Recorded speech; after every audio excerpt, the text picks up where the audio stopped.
E aí, guerreiros e guerreiras, Conexão NR, o nosso canal aqui no YouTube, no nosso projeto Podcast NR no Enem, mais um conteúdo top, como diz o professor de matemática Micael, o conteúdo prime, ó, de orientações para o seu alto rendimento no Enem. É o podcast onde nós falamos aqui muita coisa massa para o seu resultado despontar e superar as expectativas e você aí alcançar o seu grande objetivo, que é o acesso à universidade. Por isso nós estamos aqui em mais um encontro e agora com a equipe diferenciada da área de linguagens, códigos e suas tecnologias. Sejam bem-vindos, nobres professores, professor Joaquim Dantas, obrigado. Professor Anderson Menezes, nome bonito, viu, professor? Obrigado, muito amigo, bonito, obrigado. Anderson Menezes, né? Meu nome é Anderson também. Senhores, senhoritas, jovens guerreiros, mais um podcast e hoje nós vamos analisar o Simuladão NR. Tema de redação diferenciado, viu? Nos bastidores estávamos discutindo aqui um tema top. Se eu fosse você, eu ficava até o final, muita coisa legal. E vamos analisar questões aqui que envolvem a área de linguagens, as disciplinas de literatura, a parte de português, dicas de distratores, muita coisa massa. Nós estamos aqui desenvolvendo para vocês nesta reta final do Enem, Podcast NR no Enem, a galera do podcast que mais aprova. Senhores, sejam bem-vindos. Palavras iniciais, professor Anderson. Seja bem-vindo, meu guerreiro. Deixa eu só dar um grau aqui nesse cabelo aqui pra ficar... Aí sim, meu amigo, aí sim. Ele me emprestou o pente dele, olha o padrão aqui. Fala, meu guerreiro. Muito obrigado, meu guerreiro. Fala, galera linda e maravilhosa. Isso. Tem que deixar registrado. Uma grande honra estar aqui entre esses gigantes para compartilhar conhecimento. Tamo junto. Massa. Gratidão, professor, pela sua presença. Professor Joaquim, o homem que tem praticamente a literatura nos seus braços, no seu corpo, assim, muita história aí. Seja bem-vindo, professor. Uma alegria estar com você aqui, viu? Obrigado, querido.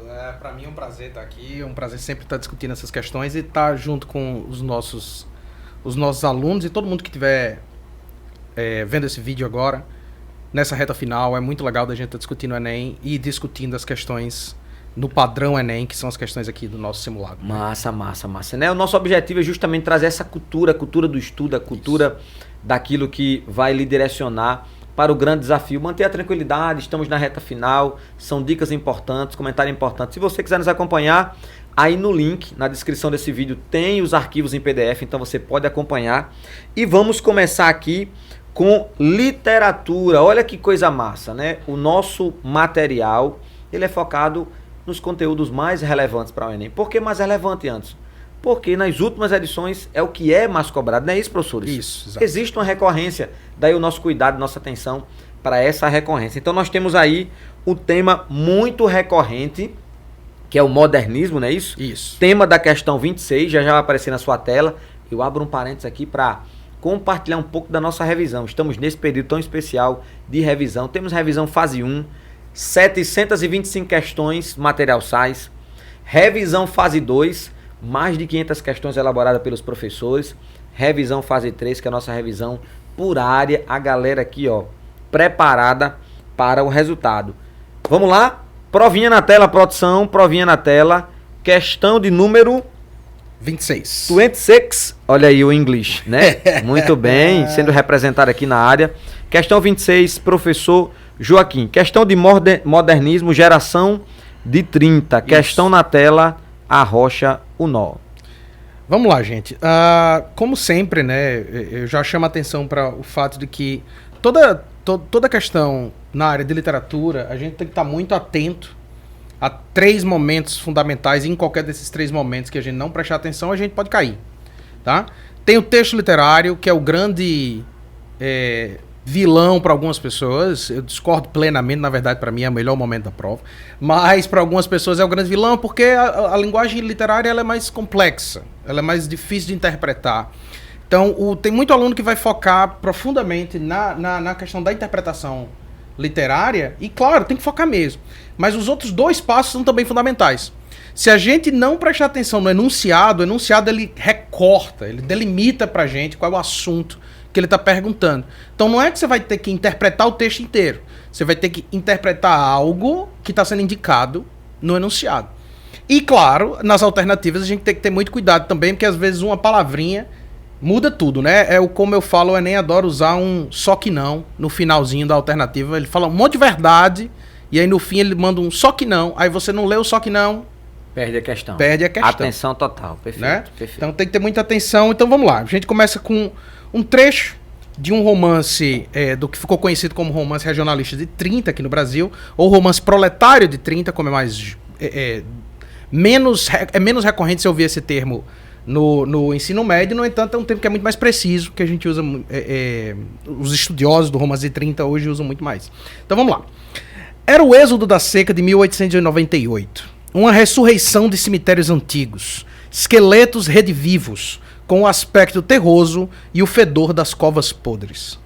Os fantasmas estropiados como que iam dançando, de tão trôpegos e trêmulos, num passo arrastado de quem leva as pernas, em vez de ser levado por elas. Andavam devagar, olhando para trás, como quem quer voltar. Não tinham pressa em enxergar, porque não sabiam aonde iam. Expulsos de seu paraíso por espadas de fogo, iam, ao acaso, em descaminhos, no arrastão dos maus fados. Fugiam do sol, e o sol guiava-os nesse forçado nomadismo. Adelgaçados na magreira cômica, cresciam, como se o vento os levantasse. E os braços afinados desciam-lhe aos joelhos, de mãos abanando. Vinham escoteiros, menos os hidrópicos, de ascite consecutiva à alimentação tóxica, com os fardos das barrigas alarmantes. Não tinham sexo, nem idade, nem condição nenhuma. Eram os retirantes, nada mais. Né? Trechinho aí da Bagaceira, tá? Romance importantíssimo da literatura brasileira. E aí vem, né, o enunciado. O que é que ele vai pedir pra gente? Os recursos composicionais que inserem a obra no chamado romance de 30 da literatura brasileira manifestam-se aqui no... Eu chamo a atenção para o termo recursos composicionais. Tá? É muito importante prestar atenção nisso aqui. Talvez isso aí alguém ia se perder por causa de não compreender esse termo aí, né? Exatamente. Mas quem é meu aluno já tá de... Aluno NR já se ligou. Não aguenta mais ouvir falar disso aqui. Porque esse tipo de terminologia basicamente está indicando o seguinte: o que está sendo perguntado é que elementos estéticos estão sendo utilizados aqui. Por que eu estou chamando a atenção para isso? Porque se a gente pegar o Enem, por exemplo, a prova do Enem, de 8, 9 anos para trás, a gente vai ver que se cobrava muito mais uma relação com os momentos literários. As escolas literárias, as características gerais, etc e tal, que é aquele formato antigo que todo mundo já ouviu falar. Mas hoje em dia não. Hoje em dia o que se cobra muito é a ideia do recurso composicional, ou seja, que elemento estético é importante aqui? Que elemento estético faz com que eu perceba a relação dessa obra literária com seu tempo? Essa é a questão que está sendo perguntada, é essa. Então note que não é o que é o romance de 30, mas que recursos do romance de 30 estão presentes nessa passagem, dessa obra, e que podem correlacionar aqui essa obra literária com a manifestação de sua época. Essa é a questão que está sendo levantada. Tá? Então vamos lá. A letra A vai dizer o desenho cru da realidade dramática dos retirantes. Olha, importante que a gente perceba o seguinte: quando ele fala desenho cru, ele está falando de um recurso estético. Está dizendo, o texto não é verborrágico, o texto não é excessivo, ele é cru, duro.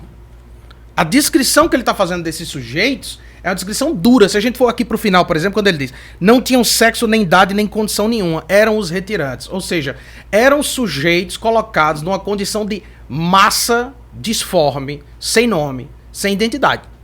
Essa é uma descrição crua? É. Essa descrição crua é típica dos anos 30 no romance regionalista brasileiro, no romance proletário brasileiro, sem sombra de dúvidas. Qualquer sujeito que já bateu o olho em Raquel de Queiroz e Graciliano Ramos em especial, sabe que isso aqui é recurso regular.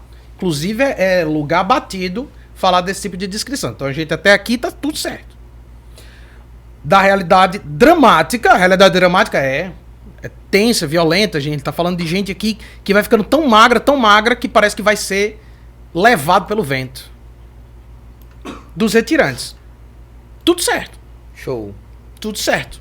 Né? Então, o que eu costumo dizer para os meus alunos é o seguinte: bateu o olho na letra A, acha que é certa, bota um pontinho nela, lê as outras para eliminar. Massa. Cuidado, né? Tem que ter muito cuidado, porque às vezes você deixou passar uma palavra ou outra. Perfeito. Né? Então vamos lá, a letra B vai dizer o seguinte: indefinição dos espaços para efeito de generalização. Jamais. O romance regionalista o romance de 30 é tão definido que a gente chama ele de romance regionalista. Então, ele não é uma generalização dos espaços. Na verdade, ele é uma definição precisa dos espaços. Você sabe exatamente onde essa narrativa está acontecendo. No sertão brasileiro, no nordeste brasileiro, tá? E isso pensando aí nesses romances que são os famosos romances regionalistas de 30. Então, a letra B se elimina imediatamente. Descartada. Pelo que você conhece do regionalismo de 30 e pela própria leitura da obra. Pela própria leitura da passagem. Análise psicológica da reação dos personagens à seca. Gente, a análise aqui não adentra na psicologia dos personagens justamente como forma de mostrar que esses sujeitos estão tão apequenados que eles são incapazes de refletir sobre a realidade. Recurso esse que, por exemplo, Graciliano Ramos usou magistralmente quando escreveu Vidas Secas. Tá? Então a C também cai por terra. Show de bola. A D, engajamento político, questão importante para o romance de 30, do narrador ante as desigualdades. Qual o problema aqui? Do narrador. O narrador nunca se engaja politicamente nessas obras. Na verdade, o romance regionalista de 30 ou o romance de 30 trabalha com a ideia de você ter o engajamento político da obra. Então, o narrador ele não faz o comentário, ele mostra a realidade. É função do leitor refletir sobre e perceber as problemáticas políticas que estão sendo discutidas aí. Então, letra D também não. Contemplação lírica da paisagem transformada em alegoria. Gente, eu sempre falo que toda alternativa, toda questão do Enem tem uma alternativa Darth Vader, certo? Que é a alternativa que não faz nenhum sentido.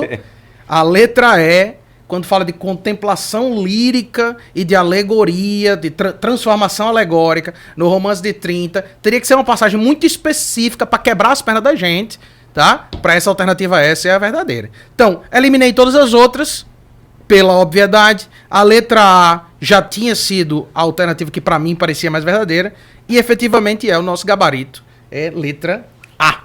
A de aprovação. Dicas top, viu, professor? Parabéns. Questão aí muito boa, questão muito boa. Essa questão tá no simulado elaborado pelos professores, né? Isso. Você que elaborou aí, uma questão muito, muito massa. Dicas importantíssimas para nossa reta final. Então, questão 26, gabarito letra A, marca IA de aprovação. Show de bola. Vamos prosseguir? Vamos aí para a parte de português, professor Anderson Menezes. Questão 7, professor. Vamos fazer a questão 7? Questão 7 vai falar de linguagem verbal e não verbal. É recorrente linguagem verbal e não verbal? Exato, é muito interessante a gente sempre reforçar que, como trabalhamos em parceria com o SAIS, nós temos aquela preocupação em buscar os conteúdos mais recorrentes. E eu não sei se você sabe, Joaquim, Anderson, acredito que já sabe, na prova de linguagens, especificamente na parte de interpretação do texto, se você pegar as provas do Enem nos últimos anos, até 2021, 2022, em 33,3% das questões de linguagens são abordados aspectos de texto. Então, se você está estudando, se sua nota em linguagens não está muito boa, foca teus estudos em aspectos de texto. O aluno NR tem uma preparação direcionada justamente para os objetos de conhecimento que mais caem nas provas. Perfeito. Porque isso é estratégico. Só se vence uma batalha, grande faraó que está presente aqui nos bastidores. Se você for estratégico, meu amigo, tem que ter estratégia. Porque o tempo é pouco, são muitos conteúdos e a estratégia faz toda a diferença. E essa galera aqui é realmente expert em estratégia. Questão 7, produção, na tela questão 7. Tô vendo aí um mapa, é isso mesmo? Um mapa do Brasil. Dá uma olhadinha aqui, vou dar aqui um zoom para ficar melhor. É uma questãozinha que integra aí tanto elementos verbais e elementos não verbais. Então, a recorrência de textos verbais e não verbais é muito forte na prova de linguagens do Enem. De maneira muito clara, ao observar esse mapa aí, nós percebemos que se trata do mapa do Brasil.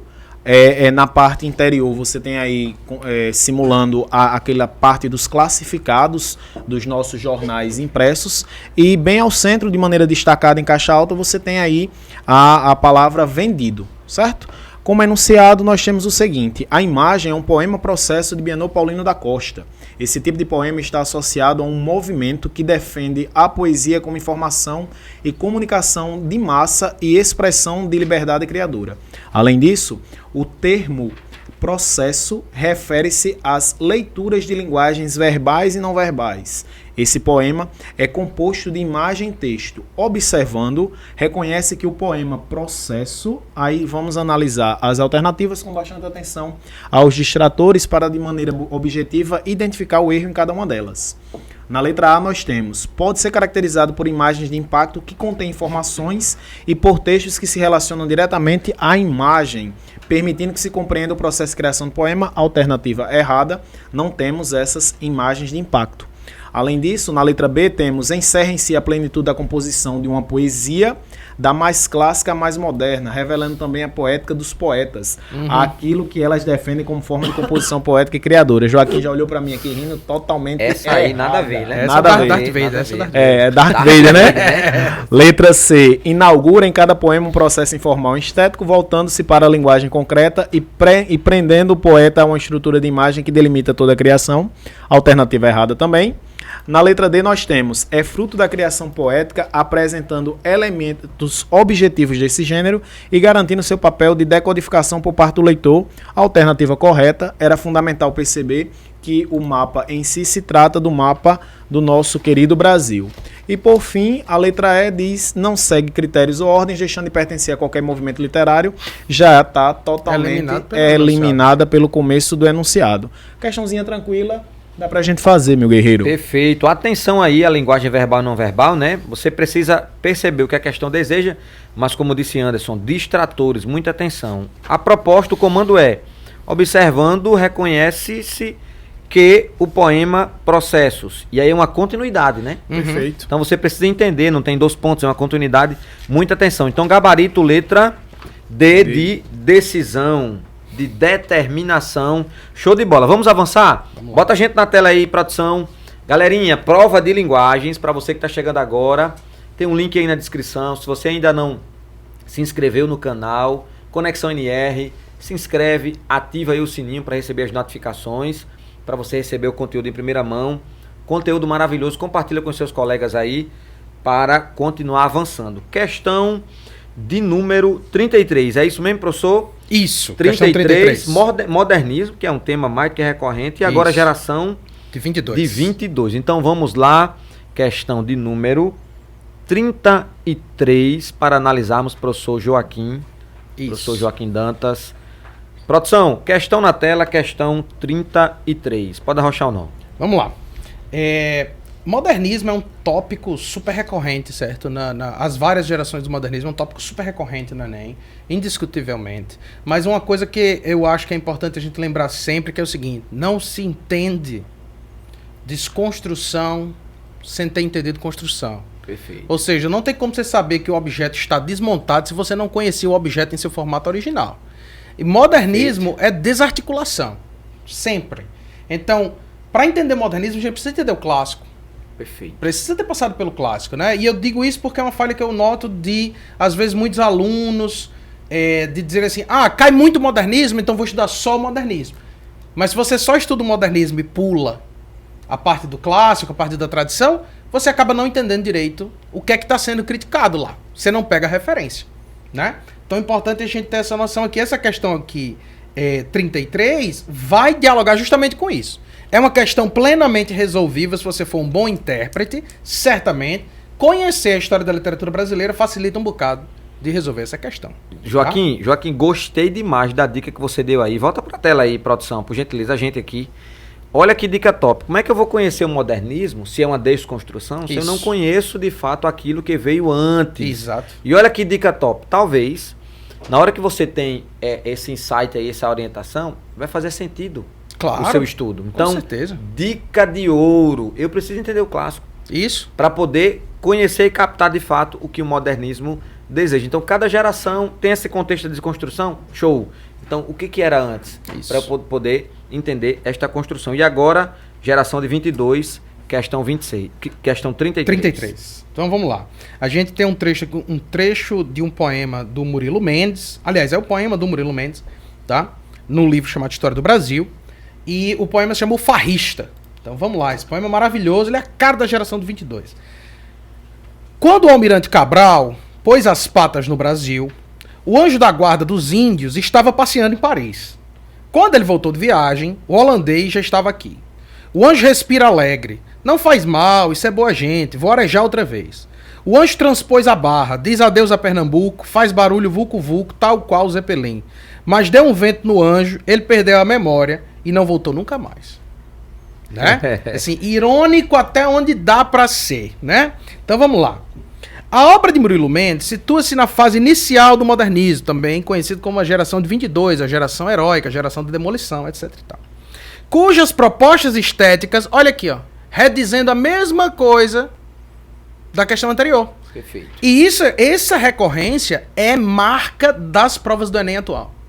Perguntar sobre propostas estéticas, questões formais, questões composicionais, forma literária. Forma literária, que eu chamo muita atenção dos meus alunos o tempo inteiro, forma. O que é que a literatura? É uma forma de linguagem, é uma maneira de dizer. Literatura é isso. Top. Não existe assunto literário, existe forma literária.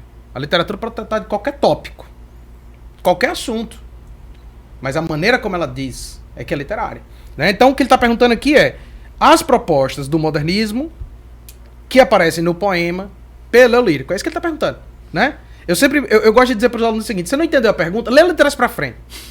Legal. Lê ela de trás para frente. Legal. Porque veja bem, a pergunta é a seguinte: a obra de Murilo Mendes situa-se na fase inicial do modernismo, cujas propostas estéticas transparecem no poema por um eu lírico que... A pergunta é o quê? O que é que no eu lírico desse poema transparece as propostas estéticas do modernismo? Perfeito. Dica top, viu? Leu de trás para Perfeito. frente, fica bem mais fácil. Perfeito. Né? Então vamos lá. Letra A é o seguinte: configura um ideal de nacionalidade pela integração regional. Gente, a noção de nacionalidade pela integração regional é uma noção que pode estar presente num poema modernista, certamente. Não nesse aqui. Entendi. Entendeu? Então o A é o seguinte: a alternativa A é: você conhece Modernismo 22? Conheço. Leu o poema? Leu. Entendeu? Não. Aí ele marca A. Ele marca A porque é informação verdadeira, mas que não responde a questão. É um distrator aí, né? Exatamente. Perfeito. Exatamente. É uma Perfeito. informação verdadeira que não responde a questão. Letra B vai dizer o seguinte: remonta ao colonialismo assente sob um viés iconoclasta. Aqui vai uma dica. E agora? Aqui vai uma dica. Se liga aí, olha nessa Complicada. dica. Que vai uma Produção, olha a dica aí. Olha nos olhos do aluno aí, meu guerreiro. Dica. Meus queridos, tem uma coisa complicada de resolver em pouco tempo, mas que a gente pode correr atrás e tem uma dica aí de como fazer, que chama vocabulário. Perfeito. Muitas vezes o aluno vai errar a questão porque ele não conhece a palavra. Aqui eu chamo a atenção, por exemplo, para iconoclasta. O que é iconoclasta? Iconoclastia é o sujeito que destrói ícones. É a Perfeito. destruição de ícone. É um termo que surge muito, na verdade, associado a literalmente a destruição de símbolos religiosos. E aí ele é ressignificado para qualquer desarticulação de ícones. Ou seja, de regras, de formas tradicionais. É a ideia de o iconoclasta é o sujeito que destrói. Então, Legal. os modernistas são iconoclastas. Desconstrução. São. E se você pegar lá os meus slides de aula, você vai ver que essa palavra está em... Por quê? Eu sempre falo para meus alunos, eu adoro usar... Eles acham, às vezes, que eu uso uma linguagem que é pouco ortodoxa, porque é assim que eu falo no mundo real. Eu digo, não, é porque vocês precisam construir o vocabulário de vocês. Perfeito. Então, quando eu estou dando aula aqui, eu vou usar termos que são pouco usuais, para ver se constrói. Daqui para a prova, dá para a gente aumentar o nosso vocabulário? Dá. Agora a gente precisa montar focado. Como é que a gente faz? Pega as últimas 3, 4 provas do Enem, lê a prova, procurando especificamente que palavras que você não conhece. Top. E olhando no dicionário. Então, agora você já sabe o que é iconoclastia. Eu já acrescentei aqui, viu, meu guerreiro? Quando for fazer o Enem, iconoclastia, já vou acertar. Já Show de sabe bola. o que é. Então, vê só, ele diz o seguinte: remonta ao colonialismo. Remonta. Certamente, ele está falando do período colonial. Quando Cabral chegou aqui, o anjo do índio, etc e tal. Então, ele está falando do período colonial? Tá. Ele está falando sobre um viés iconoclasta? Ele está falando de maneira reverente ou irreverente? Ele está falando de maneira irreverente. Portanto, iconoclasta. Perfeito. Esse recurso, inclusive, que está aqui no Murilo Mendes, é o recurso que o Oswald de Andrade usa intensamente como um dos grandes poetas da geração de 22. Ele é um dos grandes caras que vai pegar o colonialismo e reinventar. Por isso que eu digo que conhecer o clássico, conhecer a história literária é fundamental para resolver essas questões. Por quê? Porque se a gente lembrar, por exemplo, que o Oswald de Andrade tem um livro chamado Poesia para o Brasil, e que nesse livro ele vai pegar os textos do quinhentismo, ou seja, os textos escritos pelos viajantes portugueses quando chegaram aqui nos 100 primeiros anos, e ele vai pegar esses textos, recortar, literalmente recortar, e fazer poemas de textos em prosa, que eram textos de informação, ele vai transformar em poesia. Show. É isso aqui que ele faz. Ele remonta ao colonialismo sob um viés iconoclasta. Pronto, você acabou de definir um dos procedimentos mais comuns na geração de 22. Lá em Oswald e aqui no Murilo Mendes. Gabarito B. B de bênção, ó. Exatamente, exatamente. Galerinha, B, massa, questão massa. Essa questão 33. Isso. Muito bom mesmo. Então você que está nos acompanhando aí, ó, questão de número 33, gabarito letra B de bola. Pois não, meu guerreiro, pode comentar aí. Só pra gente eliminar as outras, ó. Nascer ele vai falar o seguinte: repercute as manifestações do sincretismo religioso. Novamente, questões de sincretismo religioso são questões fundamentais para o modernismo de 22. Mas não nesse poema em particular. Perfeito. A presença do anjo da guarda aqui é uma ironia. Ele não está falando de sincretismo religioso do católico com as religiões indígenas, de maneira nenhuma. Falando em anjo no texto aqui, podia, né, se é o que acontece. aí. É Perfeito, o que acontece. O sujeito lê o índio, lê o anjo, ele fala, é sincretismo religioso, tá tudo... Não é bem assim, né? Perfeito. D, descreve a gênese da formação do povo brasileiro. Outra questão fundamental para o modernismo brasileiro não está presente aqui. Perfeito. Tá? E promove inovações no repertório linguístico, que poderia também ser, ou seja, todas as alternativas aqui remetem a, como é a expressão, propostas estéticas do modernismo de 22. A pergunta é, neste poema, Perfeito. quais estão presentes? Perfeito. Não leu o enunciado? É tudo verdade. Olha que coisa interessante aí. Volta pra tela aqui, produção. Olha que coisa interessante. Dica top aí. Questão muito boa, viu? Uhum. Muito boa. Todas as alternativas estão relacionadas ao modernismo da geração de 22. Isso. Entretanto, o comando pede neste poema. Perfeito. Exatamente. Então, foco. Olha a atenção aí pra gente avançar. Show de bola? Maravilha. Questão de número 33, gabarito letra B. B. Show. Guerreiro Anderson, vamos avançar aí, Guerreiro Anderson. Vamos aí para a questão de número 10, é isso mesmo? Isso, vamos lá. Função da linguagem, questão 10. Assunto muito recorrente na prova Show do de Enem, bola. considerando as últimas, presente aí todo ano, figurinha carimbada, tá certo? Essa questão, ela traz aí para você o seguinte texto: oração. Vai colocar na tela Questão aí pra na gente tela aí, acompanhar. produção, questão na tela, questão 10. Arrocha Só bola. reforçando, se você é novo aqui no canal, se inscreve, muito conteúdo aqui, muita coisa interessante, conhecimento, baixa a prova, resolve aí e vem aqui pro NR, que aqui nós conectamos você à informação e ao conhecimento. Show. Oração, peço de lucidez, rogo-te humildemente, em nome da terrena condição, que me não segues neste labirinto de paixões, que nele aos tropeções eu nunca chegue até onde, perdido, o homem já não pode saber até que ponto é consentido o jugo que sacode. Aí um vocabuláriozinho e vamos para a questão. As obras do poeta Manuel Torga, um dos mais importantes escritores portugueses, caracterizam-se por apresentar uma estética bastante humanista. Além dessa característica, é possível identificar no poema em questão as funções. Se você está estudando no Enem, você é aluno NR, você que está se preparando, é fundamental saber que esse conteúdo poderá aparecer na sua prova de 3 maneiras. Ele poderá dizer para você o conceito da função e pedir que você identifique, Joaquim. Uhum. Ele poderá dar um exemplo de texto com a presença dessa função e pedir que você identifique, ou ainda, um terceiro ponto, ele pode dar um texto e pedir que você identifique outro texto em que essas funções elas estejam presentes. Então é um conteúdo muito versátil nas provas de linguagem, meu guerreiro. Anderson, Top. não lembro quais são as funções. 6, de maneira muito tranquila, só você associar. A emotiva ou expressiva é aquela centrada no enunciador. Isso. Alguns teóricos também chamam de emissor. A apelativa ou conativa é aquela que é centrada no enunciatário ou receptor.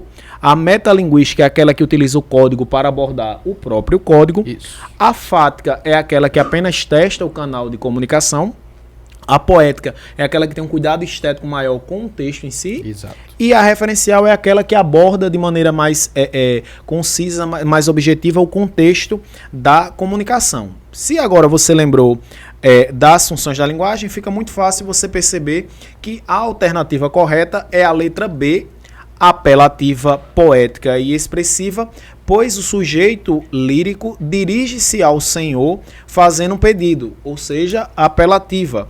Em um momento ele diz, rogo-te humildemente, trazendo a maior ênfase para ele enquanto enunciador.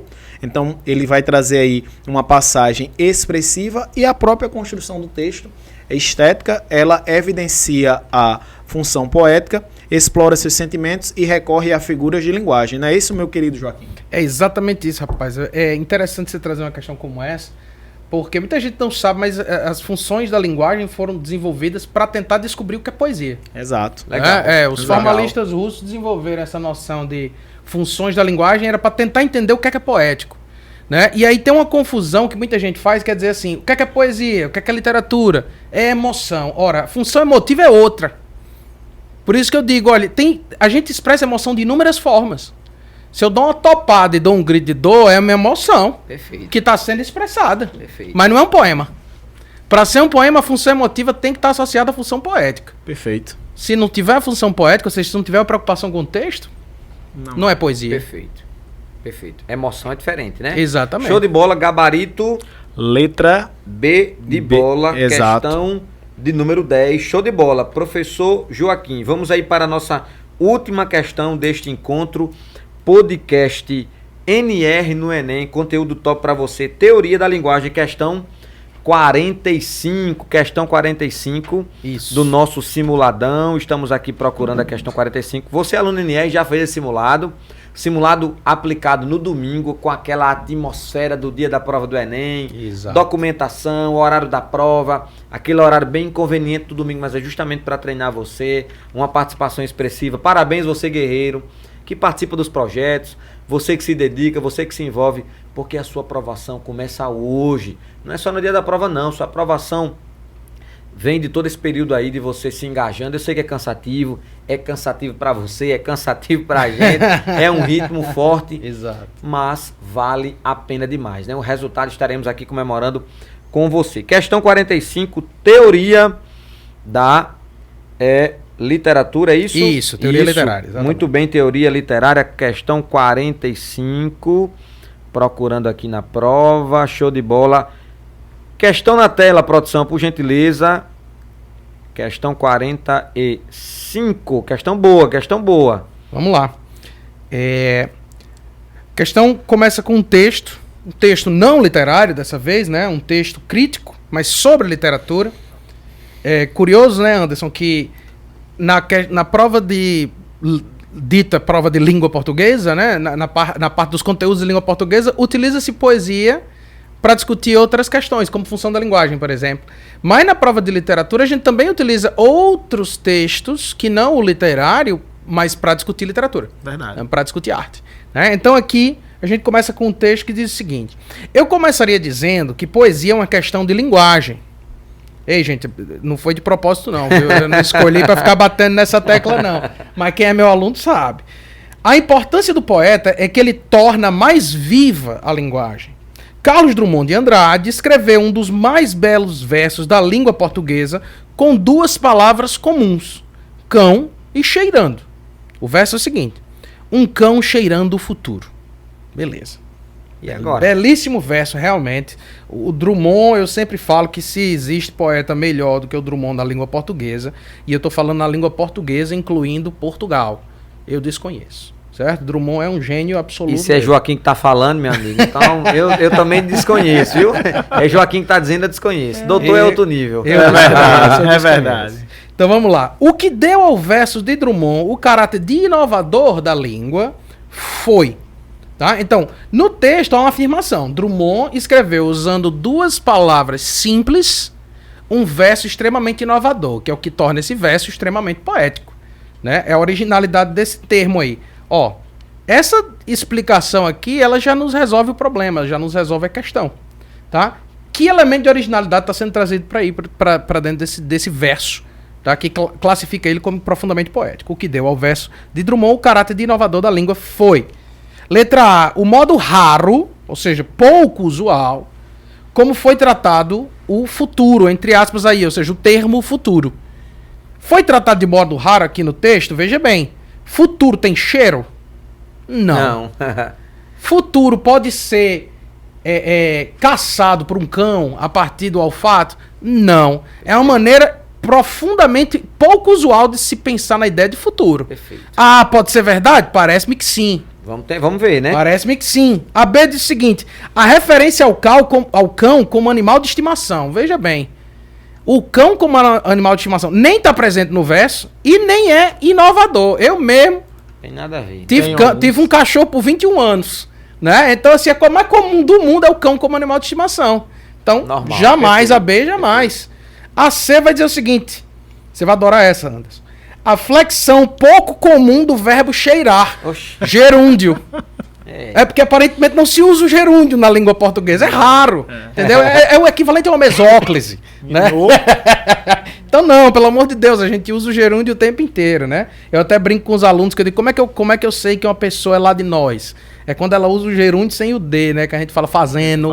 Cantando. A gente não bota esse D lá, não. Fica mais bonito, mais dançante, né? Inclusive, estamos usando agora. Né? Usando, exatamente. É muito mais bonito, é muito mais dançante, né? Do que fazendo. É muito pesado. Letra D vai dizer o seguinte: a aproximação não usual do agente citado. Maravilhoso demais. Do agente citado e a ação de cheirar. Já pensou quão pouco usual é você colocar o sujeito do lado do verbo? Não acontece quase nunca, Anderson. Só quase sempre. Só como regra, não é? Só como regra básica e fundamental. Então a letra D, pelo amor de Deus, não. A letra E vai dizer o emprego do artigo indefinido e do artigo definido o na mesma frase. Pouquíssimo provável também que você possa usar dois tipos diferentes de artigo na mesma frase, né, Anderson? Perfeito. Quase que é uma regra absoluta e completamente natural. Então, veja bem, por que alguém iria se confundir numa questão como essa? Não compreender a noção fundamental, basilar, como eu gosto de dizer, resolvida 500 anos antes de Cristo por Aristóteles, do que é o texto estético. O que é o texto estético? É o texto raro, inovador. O texto literário mais interessante é aquele que diz algo como se dissesse pela primeira vez. Ou seja, que ele é raro, único. Essa é a grande característica do texto literário. E, por falta de vocabulário, talvez, se confundisse aqui nas outras alternativas. Mas tudo que está sendo dito aqui é obviedade da obviedade. A questão é, está presente o artigo definido o e o artigo indefinido na frase? Tá. Aí o cara fala, beleza, então é a E. Sim, mas não é porque está presente que torna a afirmação da letra E verdadeira. Tá? Agora, o modo raro, como a gente discutiu, como foi tratado o termo futuro dentro da frase, aí sim. Né? Aí sim. É como eu gosto muito da definição dos teóricos que dizem o seguinte: para que a poesia serve? Para a gente ter, poesia de modo geral, né? Para a gente ter a experiência do mundo pela primeira vez de novo. Porque quando a gente vai vivendo a vida, né? A gente vai se tornando... como é que eu posso dizer, Anderson? A gente vai perdendo a sensibilidade. Sim. Né? Você faz toda vez de novo, perde o sentido. Agora, a literatura não. Ela acha uma forma de dizer pela primeira vez de novo. Entra naquela automação, né? Exatamente. Aí vem o formalismo russo para dizer que desautomatiza. Exatamente. É verdade. Rapaz, não tem ponto correr, eu tô me sentindo pequenininho aqui. Eu tô me sentindo... Produção, faz um corte aí desse que esse guerreiro falou aí. Meu amigo... Nos 48 minutos, é isso mesmo? 47 ali. Quase 48. Quase 48. Vou até anotar aqui, meu amigo, um negócio top aqui, viu, meu? Eu fiquei agora bem pequenininho aqui. Vou pedir falar de novo aqui para não atrapalhar vocês. Que é isso. Questão correta, alternativa A, não é isso? Alternativa A, exatamente. E só duas observações. É muito fundamental você observar para isso que Joaquim disse, porque essa questão ela é relativamente simples e uma interpretação mais cuidadosa você faz aqui tranquilamente. E ao observar o nosso TRI, é fundamental que você garanta as questões mais fáceis. Exatamente. Quando você garante as questões mais fáceis, se você vier errar, o nosso aluno NR não erra, você erre as difíceis. Porque a prova de linguagens é uma prova muito cansativa. Isso. Eu até recomendo diariamente aos nossos alunos. Começa pela redação, faz o rascunho. Quando concluir, vai para as questões. Aquelas que você já tem certeza, já garante, coloca no gabarito, volta para a redação, passa limpo e depois gasta tempo com aquelas questões mais afiadoras. Então Excelente. é fundamental atentar para isso, né? Excelente. Perfeito. Dica top aí, dica de ouro, professor Anderson compartilhando aí para o seu processo no dia da prova. Aqui você fez mais de 10 simulados, uma média de 15 simulados, onde você pode experienciar isso. Mas a dica aqui é realmente de ouro, porque o TRI faz toda a diferença, né? Hoje eu conversava com um dos nossos alunos aqui, o Daniel, um abraço para Daniel, da turma do Pré 2022. O Daniel acertava uma média de matemática, 40, 39. E aí, quando ele fez o Enem, ele conferiu o gabarito, né? 30 questões. Ele, mas como é que pode? Eu sempre acertava mais. E aí, surpreendentemente, o TRI dele deu 845. Porque ele garantiu as fáceis, Sim. base e acertou difíceis. Então, o TRI dele Subiu. foi realmente coerente. Por quê? Porque estrategicamente ele estava preparado. Dica de ouro. Para terminar aqui essa fase aqui de linguagens, e já vamos entrar em redação. Tem uma convidada especial aí para o nosso podcast hoje, já. Uma autoridade aí no repertório sociocultural, professora maravilhosa, já entrando. Professor Anderson, questão de número 11, não é isso? Isso, perfeito. Show de bola. Questão 11, é uma tirinha, não é isso? Isso. Deixa eu procurar aqui questão 11 aí.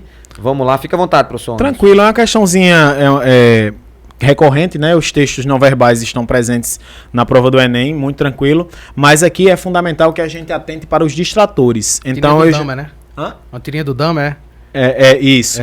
Acaba bom, menino Pronto. bom. Se quiser acompanhar aí para alguns comentários Produção, adicionais. questão na tela, questão de Perfeito. número 11, o arquivo está disponível aí, tá, galera? Quem quiser acompanhar aí, tá no link aí da descrição do vídeo. Arrocha o nó. Fast food é o melhor Fast food é o alimento com o melhor custo-benefício do mundo. Você paga para comer somente uma vez e ele nunca mais sai do seu corpo.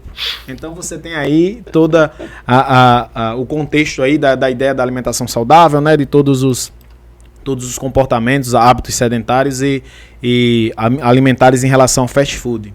Aí vamos para a questão. O posicionamento que sustenta a argumentação da personagem acerca dos alimentos de fast food é expresso por meio de uma atitude. Tanto a tirinha como as charges, elas estão muito presentes nas provas de linguagens, Anderson. E é fundamental você perceber que essa argumentação ela é expressa pela integração de elementos verbais e não verbais. E essa a argumentação, ela faz com que você crie uma reflexão. Muitas vezes a questão ela pode vir, o que é que provoca o humor na tira? Isso. Não esse humor engraçado, mas esse humor de fazer essa reflexão. Perfeito. Então é interessante você observar. Ao atentar para esses elementos, na letra A diz o seguinte: resignada por conformar-se que o fast food não sairá do seu corpo. Totalmente errada, e pegando gancho na sua dica, né? Se você sabe o significado da palavra resignada, você automaticamente marca Vocabulário, a né? letra Show.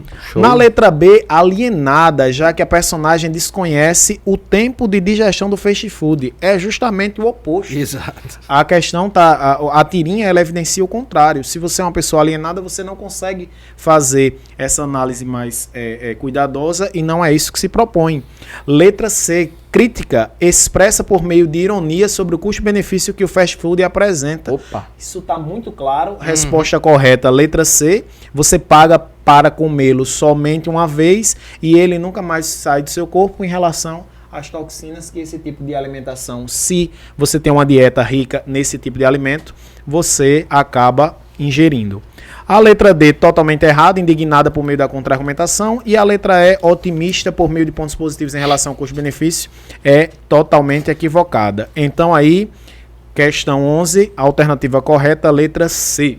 C de conquista. Perfeito. Show de bola. Professores, questões maravilhosas, questões aí do nosso projeto Podcast NR no Enem. Maravilha, maravilha. Questão de linguagem, uma prova, como disse o professor Anderson, uma prova desafiadora, né? A área de linguagens, há uma necessidade de você realmente exercitar, treinar bastante, fazer muitas questões, porque de fato faz uma grande diferença no seu resultado. Você precisa estar atento aos distratores. Palavra importantíssima aí em relação ao Enem, ao perfil da prova do Enem. Show de bola, senhores? Maravilha. Show. Vamos avançar? o grande tema, a redação. Vamos ouvir aí a salva de palmas aí. Produção, salva de palmas aí, por favor. A nossa grande professora Suzana Martins. Por gentileza, professora, seja bem-vinda aqui. Convidada especial para o podcast NR no Enem. Integração, redação e ciências humanas. E olha, é um projeto que acontece aqui no Complexo.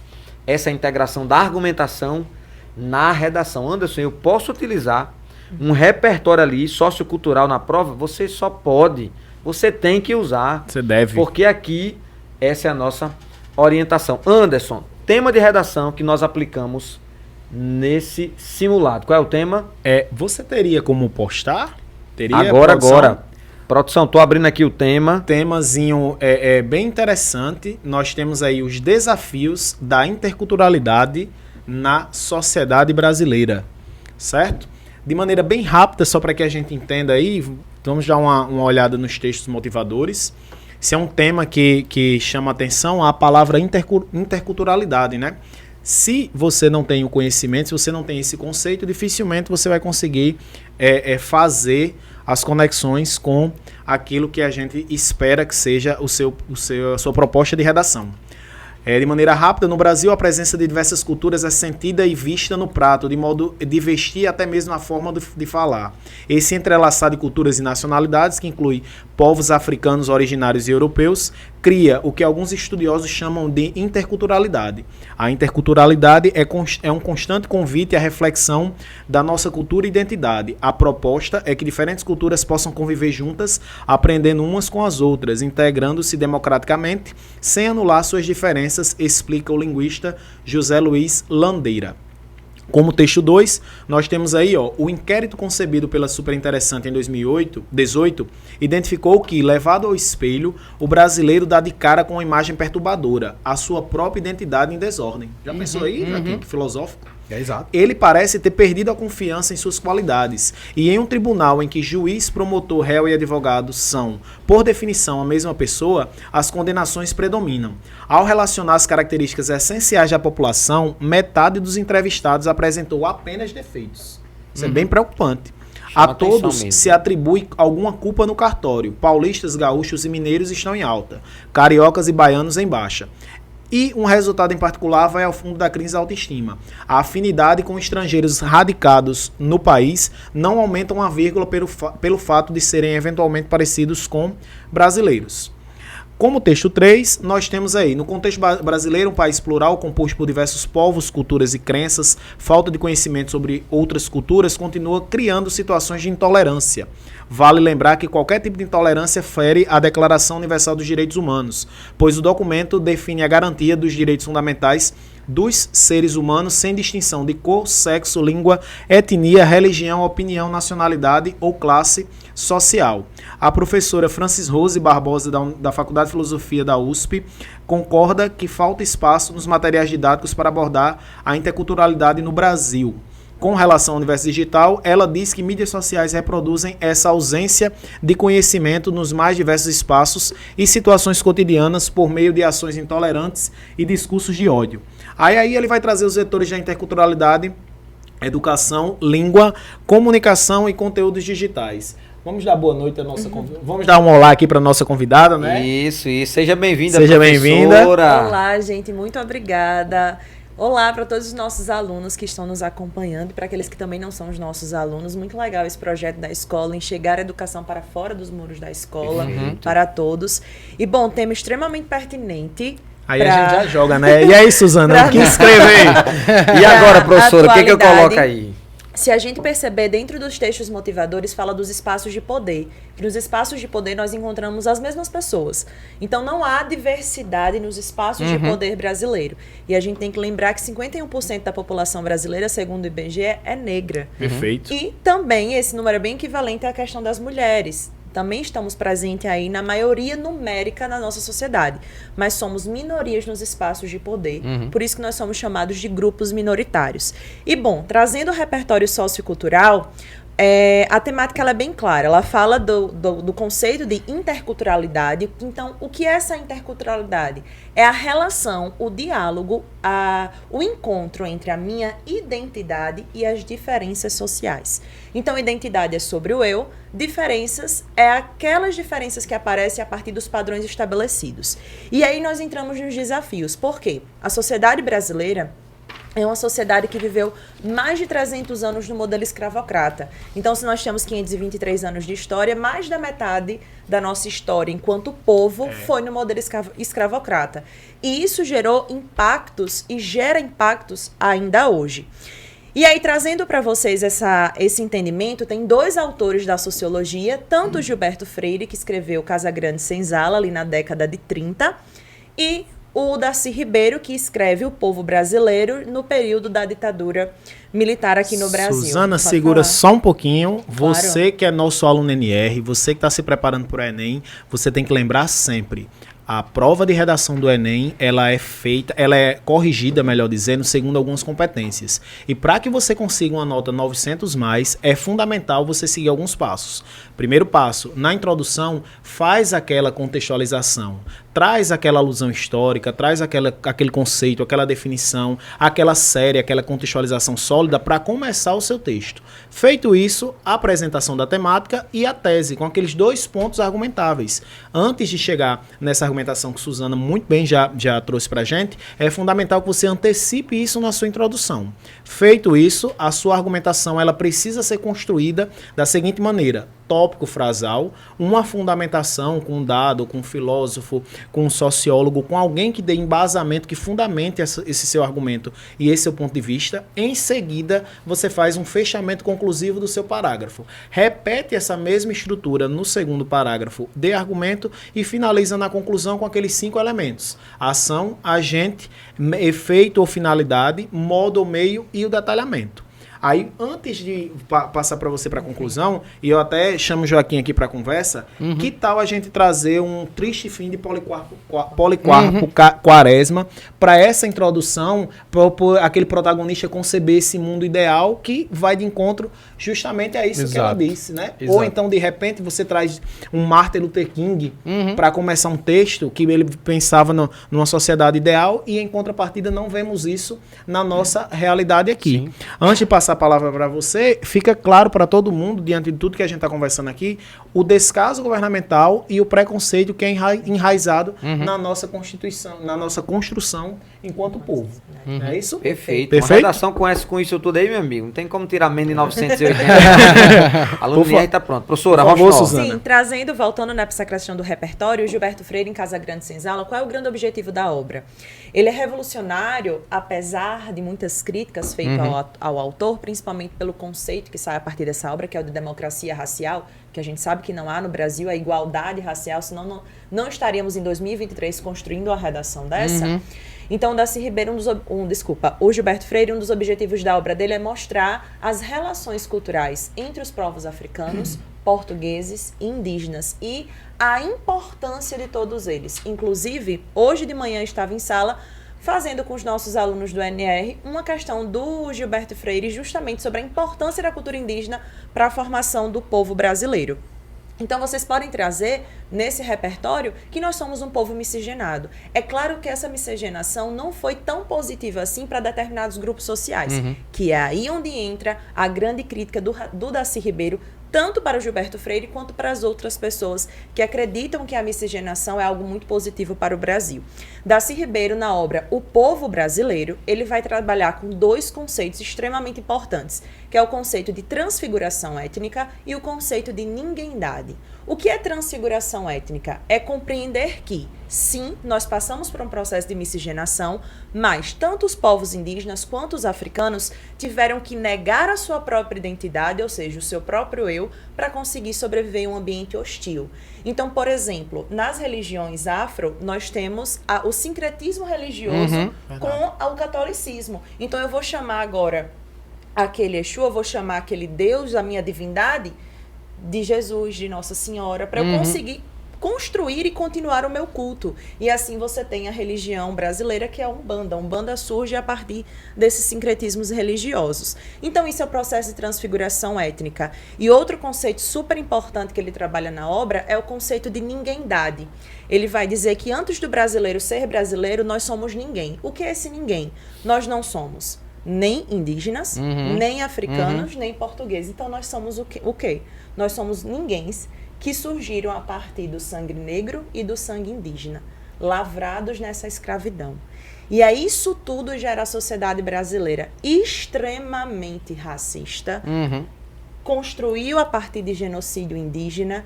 Então isso nós temos, a partir disso nós temos relações com o nosso futuro. Então a redação ela traz justamente isso, os desafios dessa interculturalidade. E o desafio maior é porque nós somos uma sociedade preconceituosa.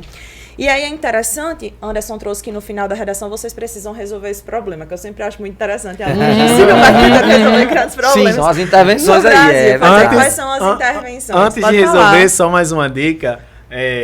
Aqui no NR nós trabalhamos, Anderson, sempre com a ideia de elaborar o projeto de texto. Perfeito. Eles têm projetos de texto para temáticas, eles têm projetos de texto para eixos e tem aquele projeto de texto mais versátil, até mais coringa. Então, se você não conseguiu, se você ainda não fez essa associação com esse conhecimento da sociologia, das ciências humanas, e se você precisa de um argumento um pouco mais versátil, você poderia trazer para esse tema específico a negligência governamental e até mesmo, se vai entrar na ideia de preconceito, o Immanuel Kant, né? O homem é aquilo que a educação faz dele. Se você não tem essa educação de perceber toda essa diferença, você acaba recorrendo a situações de preconceito. E aquele repertório que é fundamental, eu sempre digo em todas as aulas, é a nossa Constituição Federal. Todos são iguais perante a lei. Então, por que alguns são mais iguais e outros são menos iguais? Então, seria um repertório aí que também dava para encaixar nessa temática. Mas vamos resolver o problema agora com a professora Suzana Martins. Então, o que a gente está fazendo enquanto sociedade brasileira, os espaços de poder? Primeira coisa são as ações afirmativas. Ações afirmativas, elas podem ser de cunho público ou privado. As empresas podem ter essa iniciativa de transformar o seu ambiente de trabalho ou transformar a própria sociedade. Alguns exemplos de ações afirmativas públicas, nós temos as cotas tanto nas universidades quanto as cotas partidárias, que existia desde os anos 90, mas ano passado houve a obrigatoriedade de um percentual das candidaturas dos vereadores, da galera qualquer cargo eletivo, fosse preenchida por mulheres. Então você percebe que é uma tentativa do Brasil de trazer para esses espaços a diversidade. Outra coisa também, esse ano, gente, faz 20 anos dessa lei, é a lei de número 10.639, que versa sobre a obrigatoriedade da história e da cultura afro-brasileira nos currículos do ensino fundamental e também ali do ensino médio brasileiro. Já fazem 10 anos. 20 anos. Foi 2003. Meu Deus, eu tô ficando velho. 20 anos. Você lembra da discussão. Das obrigatoriedades, assim, de 20 anos. Data importante, viu? Informações como essa aí. E é interessante a gente pensar sobre isso. Por que é importante eu trazer para o currículo do ensino médio? É porque eu trago para o discurso formal a diversidade. Perfeito. Eu trago o diálogo com aquele que é diferente. Eu entendo que a minha matriz não é uma matriz necessariamente europeia. Nós bebemos muito mais da fonte africana do que necessariamente europeia ou indígena. Então, gente, eu acredito que esses sejam os caminhos aí nessa interculturalidade entre linguagem e sociologia para construir a redação de vocês e, Deus quiser, nota 1000. Fantástico, fantástico. Show de bola. Olha, os desafios da interculturalidade na sociedade brasileira. Foi apresentado aí muita coisa legal. As intervenções que você pode propor, né? E é interessante essa questão da ação interventiva do Estado e também de redes privadas, para que você argumente, entendendo que essa solução, de fato, tem que ser pautada, né? Não é ideia, mas muito bom, professora Suzana, gratidão aí pela sua presença, top demais. Esse é um dos temas que nós trabalhamos em sala, Perfeito. Inclusive no NR, são temas trabalhados todas as semanas, né? Com propostas. Propostas de redação, o professor Anderson faz as correções, temos também um mentor, é alguém que faz uma correção paralela, então temos aí a visão de dois profissionais para que o aluno tenha essa percepção da mesma forma do padrão Enem e também este desenvolvimento de repertório sociocultural com professores da área de humanas, né? Isso. Como, por exemplo, a professora Suzana aqui. Então, esse é um dos diferenciais. Inclusive, tem aula aí que está acontecendo, tem aulas que ainda vão acontecer com essa pegada. Parabéns, professores.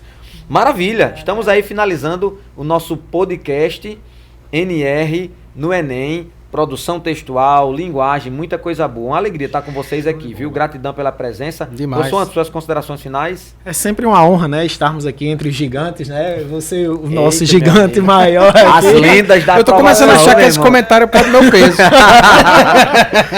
É uma honra sempre contribuir de maneira muito significativa, não somente direcionada para a parte de redação, mas também para a parte de linguagens, e ter certeza que aqui no NR nós fazemos um trabalho de excelência. Então, se você já está pensando aí numa escola, vem para cá, que aqui nós conectamos você a muita informação e muito conhecimento. Tamo junto. Um alô aí para minha galera linda e maravilhosa. Eita, muito bem. Professor Joaquim, suas palavras finais aí. Gratidão pela sua presença. Imagina. Contribuiu muito aqui. É por isso que os alunos gostam tanto de você, amigo. Sua aula aí é outro nível. Eu agradeço a oportunidade, né, de estar aqui com vocês. Fico realmente muito feliz de hoje poder trabalhar, inclusive, ao lado do meu calouro. Eita, estudaram juntos, hein, meu irmão? Denunciando a idade. Rapaz, você foi o calouro, ou vocês começaram muito cedo, ou tem muito botox aí. Os caras tão todos Isso foi em novinhos. 2016. Ó. Porra, um dia desse, é. Para mim é realmente um prazer. E assim, galera, eu falo isso toda vez. Eu digo, olha, chegou no terceiro ano, o que eu quero mais do meu aluno é que ele olhe para mim e diga assim, Joaquim, de novo, eu não aguento mais isso. Porque significa que ele entendeu. Que é revisão. Você tá vendo literalmente de novo. E eu escuto isso o tempo inteiro. Outra coisa que eu escuto muito é vocês dizendo assim pra mim, Joaquim, eu fui fazer a prova e eu ficava lendo e ficava ouvindo a sua voz. Eu disse, é uma maldição, mas é pra uma coisa boa. Depois que passar essa prova, aí minha voz vai embora. Mas até você resolver a prova, é bom que você fique ouvindo mesmo. Então, assim, é muito legal a gente estar resolvendo essas questões aqui e realmente perceber que, por exemplo, a questão do Enem é uma questão de estratégia.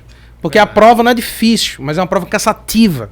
Uma prova longa, né? Então a gente precisa desenvolver estratégia. E aí, resolvendo as questões aqui, eu acho inclusive que serve como uma forma da gente desmistificar esse monstro mitológico aí que é a prova do Enem. Ele é grande, mas ele não é muito nutrido, não. A gente pode dar nas canelas dele, pode ganhar. Não é invencível, né? Exatamente, essa é a questão. Show de bola. Então, Professora valeu, meus Suzana, queridos. eu agradeço, professor. Gratidão pela sua presença aqui em nos honrar e nos brilhantar esse momento com a área de linguagens, produção textual. Gratidão pela sua presença e suas palavras finais. Muito obrigada, é sempre um prazer estar entre os meus colegas. Eu tenho muito orgulho dessa equipe, é uma equipe muito preparada para você que é aluno do NR.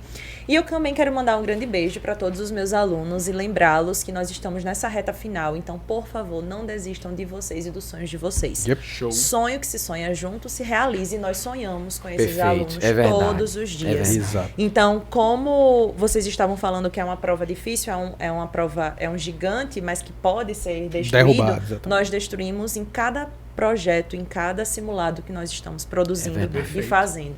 Então, gente, um beijão, um abraço, contem comigo em tudo que vocês precisarem. Maravilha, gente. Encerrando mais um podcast. Eu quero encerrar aqui com essa frase de Isaac Newton que diz: se eu vi mais longe, foi por estar sobre os ombros de gigantes. Os gigantes aqui ao meu lado. Essa equipe top diferenciada do NR. Gratidão, professora Lucila Ramalho, professora Carol Runca, toda a equipe, todos os professores, gratidão pela presença de vocês. Complexo de Ensino Noel de Ramalho ADHC, conduzindo você à sua aprovação com muita qualidade. Valeu, galera. Valeu. Massa! Uou! Valeu, gente!